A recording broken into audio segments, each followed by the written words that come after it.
Hello there, my name is Gigi and welcome to Nurses to the Rescue, where you get to ask our nurses questions regarding your health. Nurses to the Rescue is an informational platform designed to educate you and your family about health and wellness.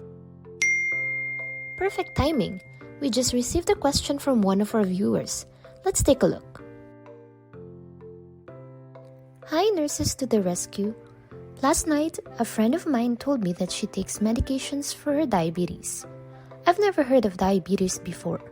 Could you give me more information on this? Nurse Megan, could you help our friend over here? Sure, Gigi. I'm happy to help. Diabetes is a medical condition in which blood glucose or blood sugar are above normal levels. Most of the food that we eat becomes glucose and is released into the bloodstream. The amount of sugar in your blood is controlled by insulin, which is produced by your pancreas. However, in people with diabetes, their bodies cannot either produce insulin or cannot use it properly. Diabetes comes in two forms, type 1 and type 2. Most people with diabetes have type 2. Diabetes type 1 often start at a young age. However, it can also develop in adulthood, while type 2 diabetes usually develops after 40. People with type 1 diabetes are not able to produce insulin, while those with type 2 still produce insulin, but the cells of their bodies do not use insulin well. With me today is Nurse Kay to tell you more about the signs and symptoms of diabetes, as well as the factors that will put you at risk of having it.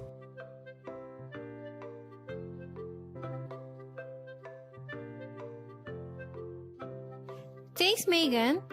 There are many signs and symptoms associated with diabetes. You can find this information in our diabetes brochure. But the three most common ones for undiagnosed diabetes are increased thirst, increased hunger, and frequent urination. It is important to realize, however, that many people with type 2 diabetes may not exhibit any symptoms. In type 1, children and teens may experience sudden symptoms such as high fever and confusion. They may also feel extremely tired and thirsty. If no treatment is given right away, this can lead to a serious problem called ketoacidosis, which can result in a coma or even death. You are at risk of having this condition if you are age 40 and above, overweight, have family history of diabetes, have high blood pressure and cholesterol, or have a history of gestational diabetes during pregnancy. Again, early detection is highly beneficial in diabetes because prompt treatment can prevent major complications from happening. I have here Nurse Vic joining with us in our discussion to give you information on how diabetes is diagnosed.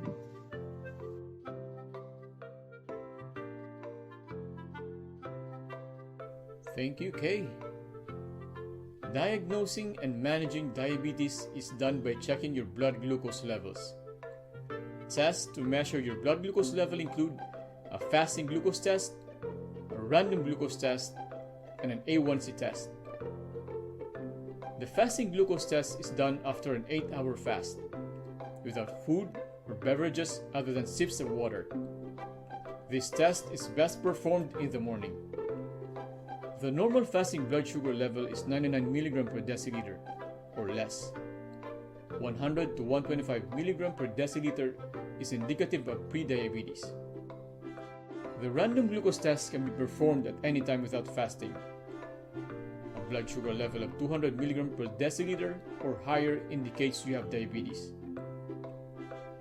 A1C test or the HbA1c test or glycated hemoglobin test measures your average blood glucose level over the last 2 to 3 months and measures how much glucose is attached to the hemoglobin, the oxygen-carrying protein in the red blood cells. No fasting is necessary for this test.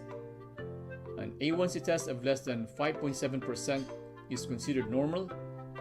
Between 5.7 and 6.4% indicates prediabetes, and higher than 6.5% indicates diabetes. So how then can prevent and manage diabetes? Nurses Luvin and Don, could you help us out on this, please?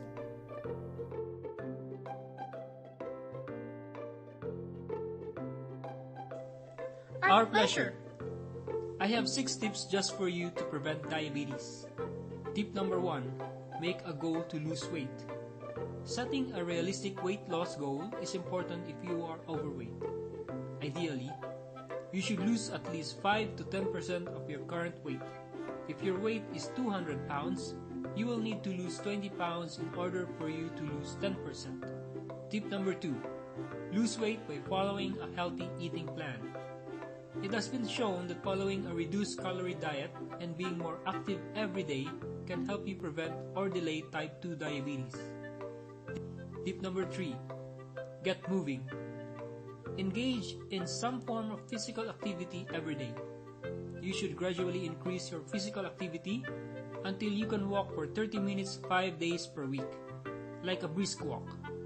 Tip number 4, monitor your progress. To achieve your goals, track your progress.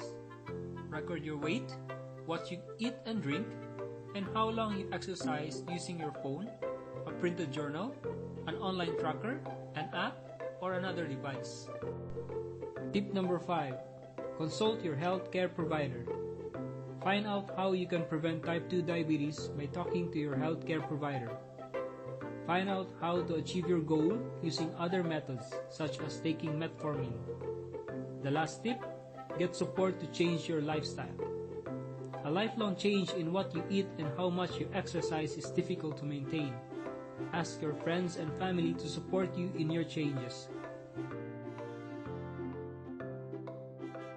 Being diagnosed with diabetes can leave you feeling overwhelmed, sad, or angry. However, it is important to remember that you have the most significant role to play in managing your condition day by day. So here is an acronym that I would like to share to make things easy to remember in controlling your diabetes and not letting diabetes control you. It is the FAME acronym. F is for food. Eat healthy foods 3 regular meals daily. Choose those that are high in fiber and low in fat. A is for activity. Do regular exercises to improve blood glucose levels. It is recommended to do a minimum of 150 minutes, about 2.5 hours of exercise per week. M is for medications. Follow the advice of your doctor. Take medications as prescribed. E is for education. Connect with the diabetes education team for self-care and management. The self-care skill of checking your blood glucose level is crucial to managing diabetes. A glucometer is used for this purpose. Monitoring your blood glucose is important. Always remember that you are not alone in this process. You can always ask for help from healthcare professionals and ask for support from your family and friends. Thank you, nurses. And that wraps up our topic for today. We hope that we have answered your question and that you have learned from today's educational video.